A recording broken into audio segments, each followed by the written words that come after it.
There's something about making tea that just slows life down a little. It gives me a moment to pause, breathe, and just be present. And that's exactly what I want this show to be, a space to slow down and sit with life for a little while. Please keep this in mind. This isn't an interview. It's not about their titles, headlines, or trends. It's about real, unfiltered conversations, the kind we don't always get to have. We'll talk about fears, love, parenting, lessons, and everything in between. Some days we'll laugh, other days we'll get quiet.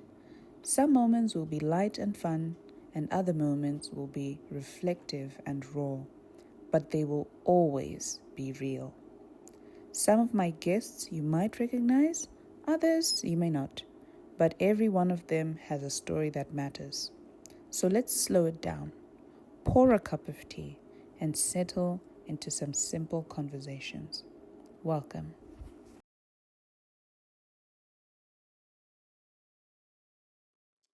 Yeah, so I'm here now in my little corner, somewhere in my house.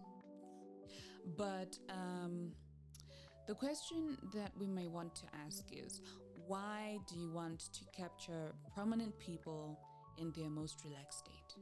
And for me, the answer is simple. I want you to know that these people are human and they have lives outside of what you see on their social media, on their business profile.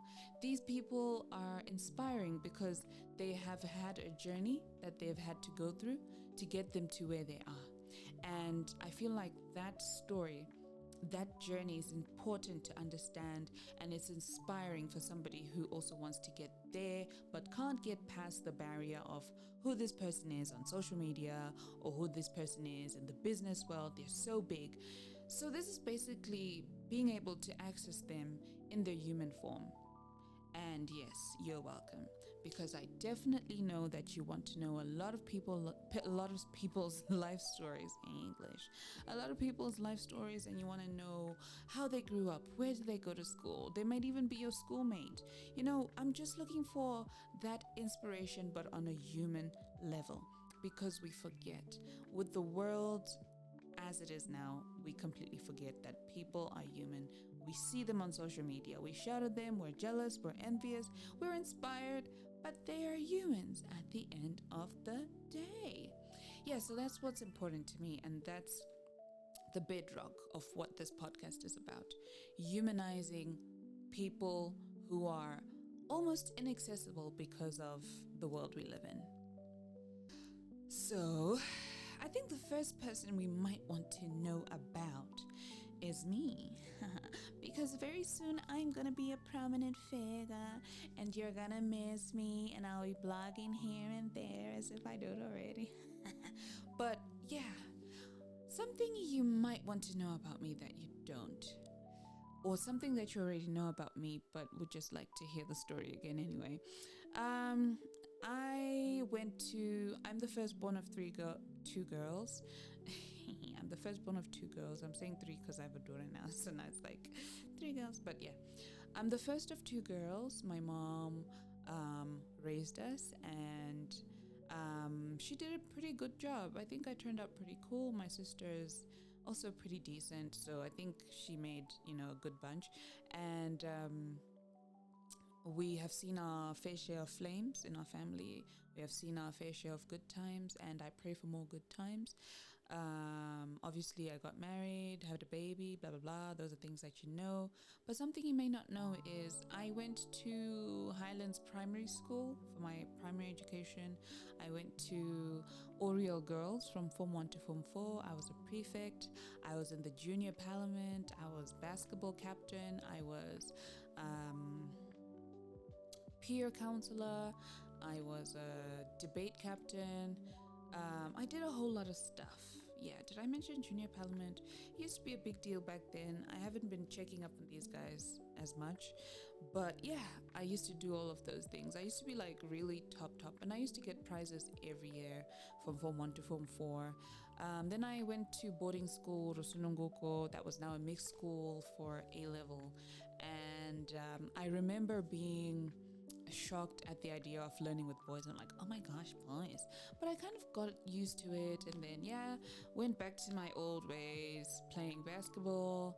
I don't remember if I was captain. I may have been vice captain or maybe captain at some point. I don't remember. But I do know that there were people who really knew how to play better than me and stuff like that. And yeah, it was what it was. But I did debate, definitely did debate, won some prizes in debate.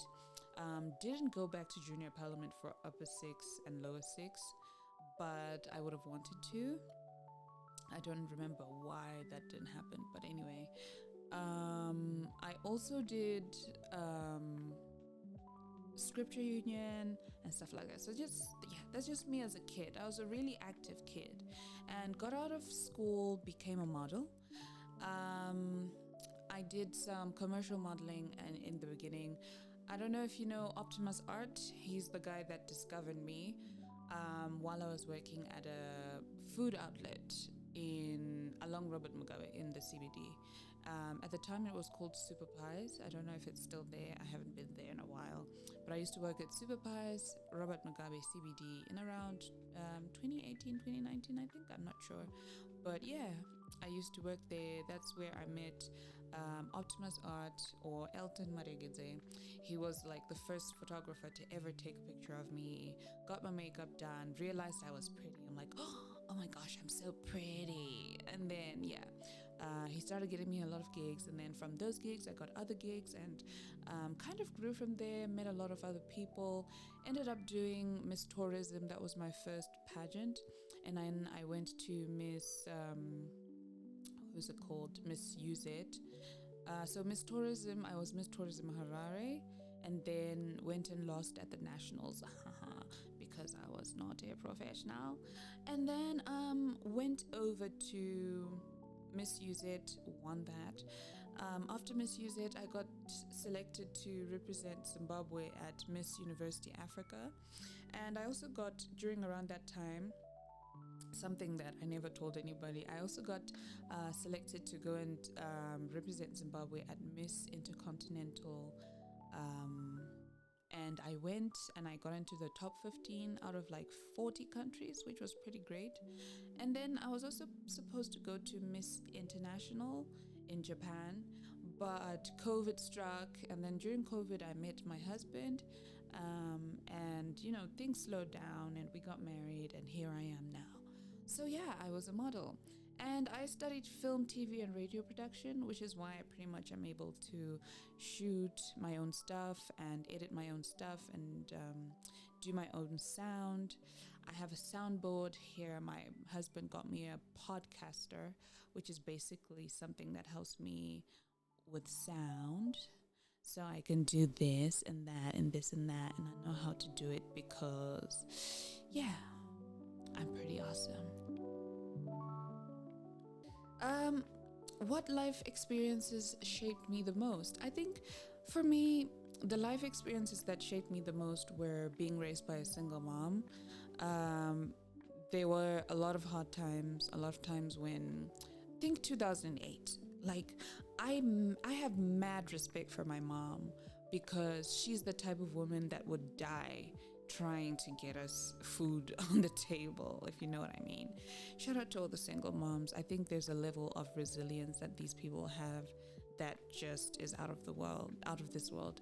So my mom was a single mom, and the lessons that some of the things that have made me who I am now, or some of the things that made me who I eventually became, were things that I learned from my mom. Resilience. My mom is the type of mom vakamboenda kwaChiadzwa. If you have ever heard of that place, I know everybody has heard of Chiadzwa. Mama wangu vakambotandaniswa nemasoja kwaChiadzwa vachitsvaka madiamonds. Mama wangu vaita cross border, like she was a cross border.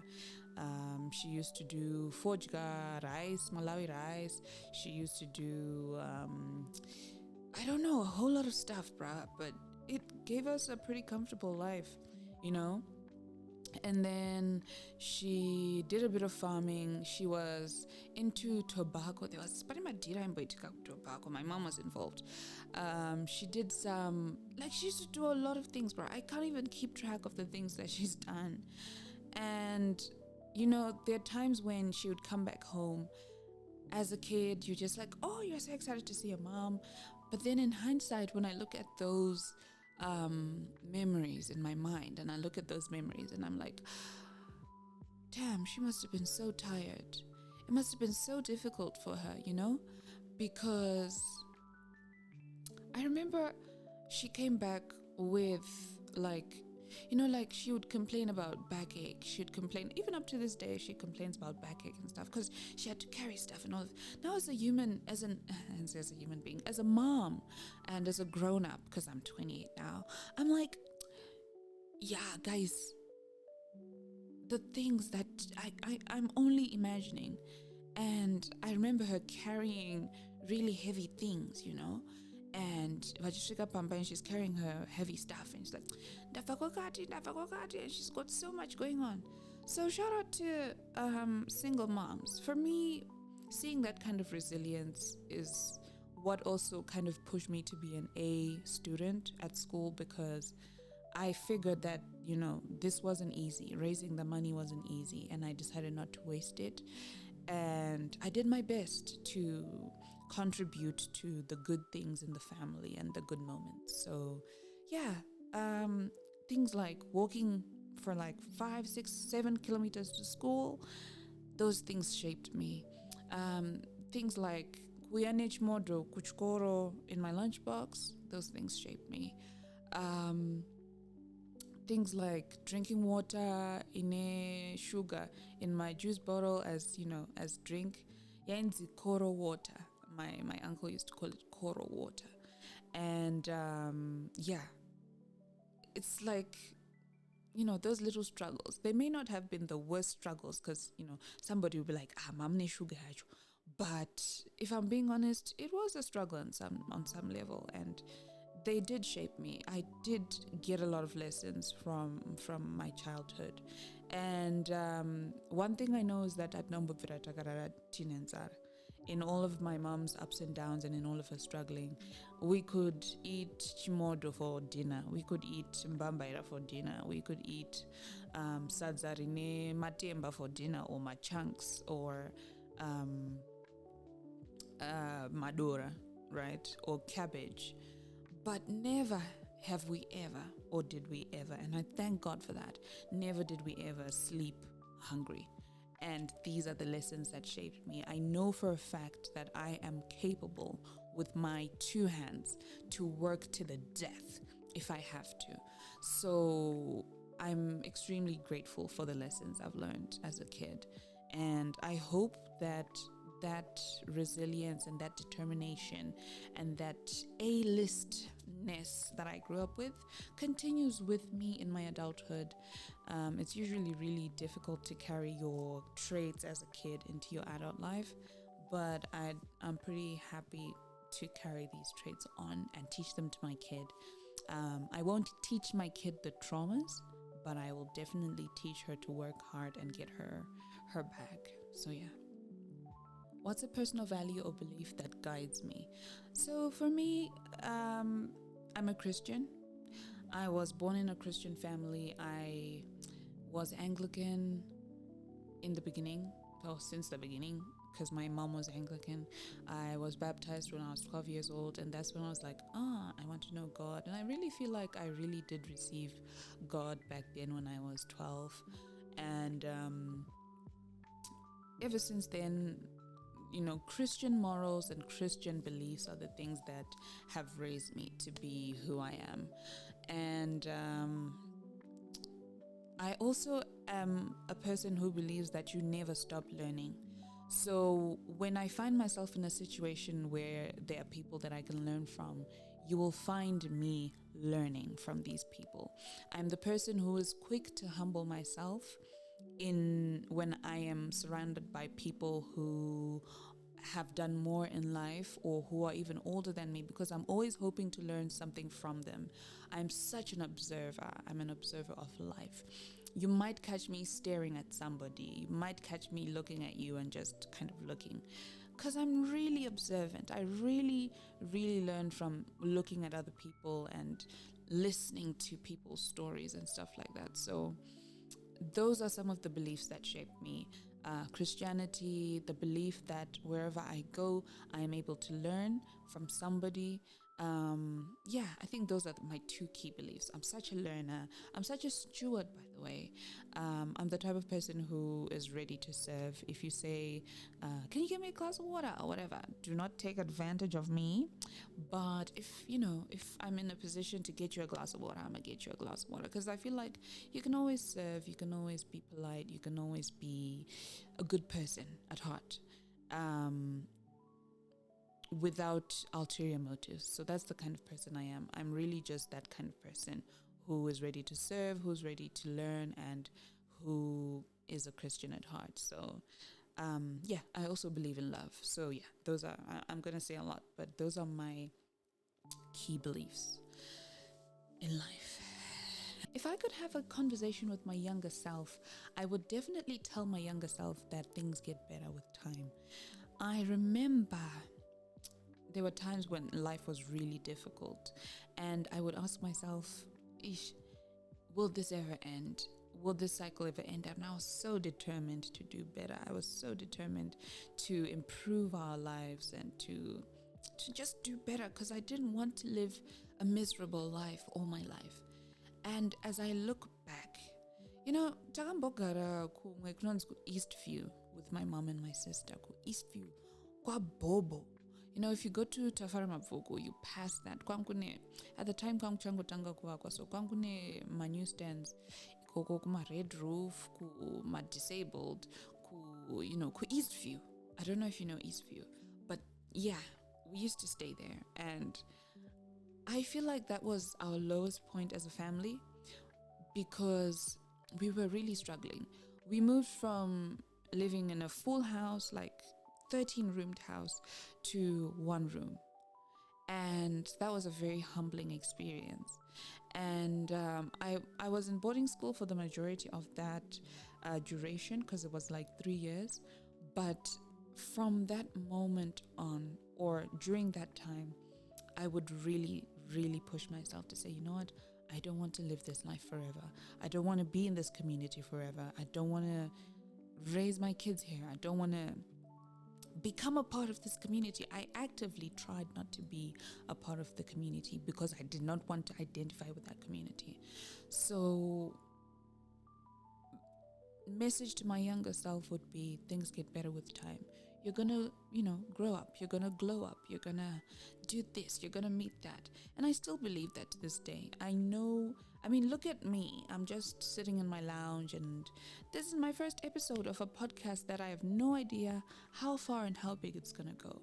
So if and when this podcast becomes the biggest podcast in the country, and when I become one of the biggest multimedia personalities in this country, please remind me of this podcast, because this is proof to my younger self that things can only get better, especially if it's up to you, and especially if you put your all into it, All right, I feel like we already know a lot about me, and I need to wrap this up because I don't want it to be too long.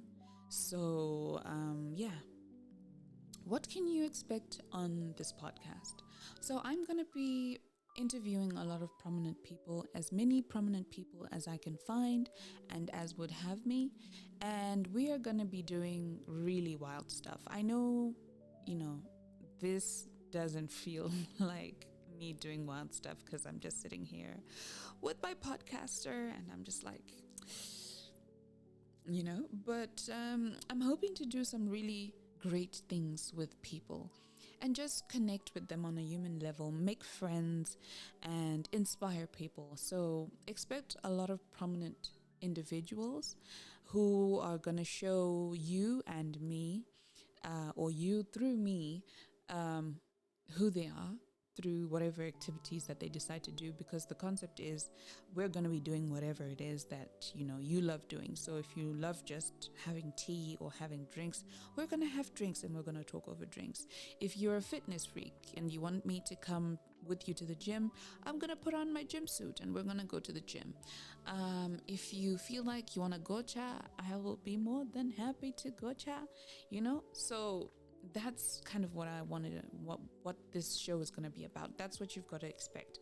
So expect an exciting activity, hopefully, every episode. And number 2, expect an episode every week. I want to make sure that I have an episode for you every week, and I'm going to be really consistent and as consistent as possible. Even if I don't have a guest, I'm going to show up and we're going to do something. So yeah, expect an episode every Wednesday. And I chose Wednesday because it's a hump day and, people are kind of chilled, don't know what to do, watch my podcast, baby. So yeah, that's something to expect in this podcast. What conversations am I most excited to have? I'm absolutely excited to have conversations about how people broke through.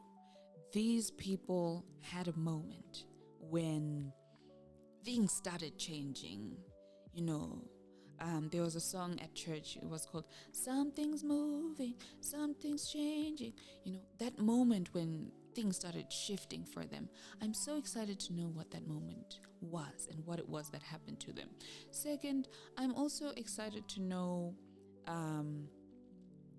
what it felt like when they got out, and when they broke out, that idea, when it came to their head and they were like, first step, what did it feel like, breaking generational curses or breaking boundaries, shattering the glass roof.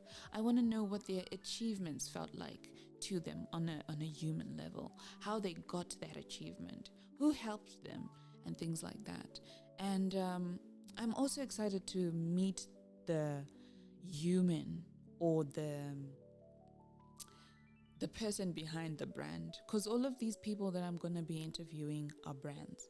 And I'm so excited to meet the person behind the brand because I want to know the story behind the brand. So yeah, I'm super excited. I want to know what it's going to be. I want to know these people, and I want you to know these people so that we can all be inspired by these people. Lastly, what I hope you're going to take away from this show is inspiration. Inspiration, understanding, sympathy, empathy. Some of these people may have been roasted on social media for ABC reasons.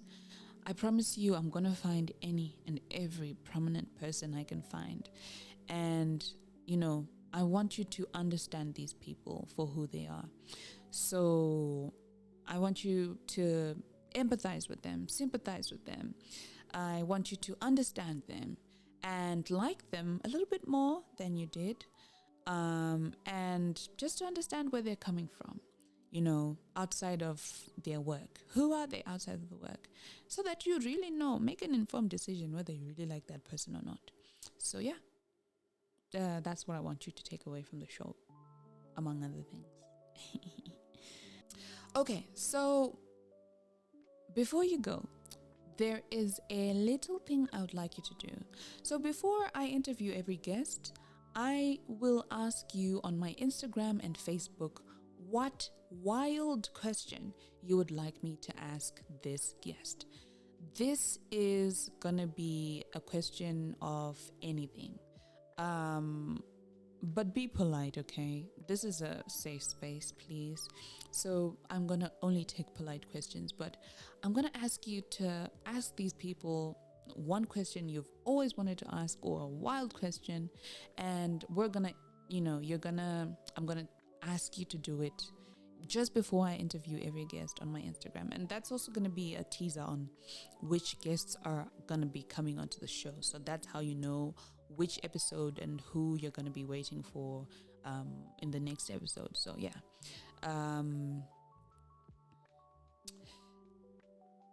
So keep a lookout on my Instagram stories, on my Facebook, on my TikTok. I'm gonna go back to TikTok. I left my TikTok a long time ago, but I'm gonna be coming back now. And definitely on my YouTube Shorts, you're gonna be seeing a lot of things. So I'm gonna try and make as many updates as possible. And I've hired an editor, so it will not be as much work as that, because now I have somebody helping me. So that's something to look forward to, a little bit of help. And yeah, I can't wait to do this with you guys. If you're new to this channel, please subscribe. I think we're about to do something really great. And once again, one day, look back at this episode and be like, yo, do you remember that first episode, what you said, and you play it back? And you play it back to me and be like, oh my gosh, yay, it totally happened. I totally grew bigger. I'm totally the biggest and the baddest now, because that's who I want to be. Yeah, so hey, comment if you have any questions about the show, if you have anything you'd like to add, anything you'd want me to improve, or anything you'd expect. I definitely would love your feedback in the comment section. And please subscribe, because it will definitely help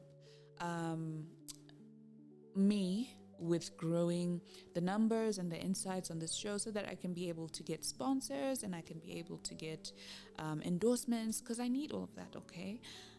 I need to make a little bit of more money for Leyland and for myself, and things like that. And I also need better equipment for myself. I know I am growing small in my equipment, but I can definitely do a whole lot better. I can definitely use professional grade cameras, because right now I'm using my DJI gimbal and my iPhone 16 Pro, but I definitely wouldn't mind getting a camera for myself. I definitely wouldn't mind getting I don't know, better lighting, better, even an office for myself. So subscribe, help me to get endorsements, help me to achieve my dreams of, creating a whole studio for myself. And yeah, leave a like and a comment on this video, so that other people can be able to see this video and also watch it, because it's a good thing, right? And yeah, until next time. Actually, until next Wednesday. Goodbye.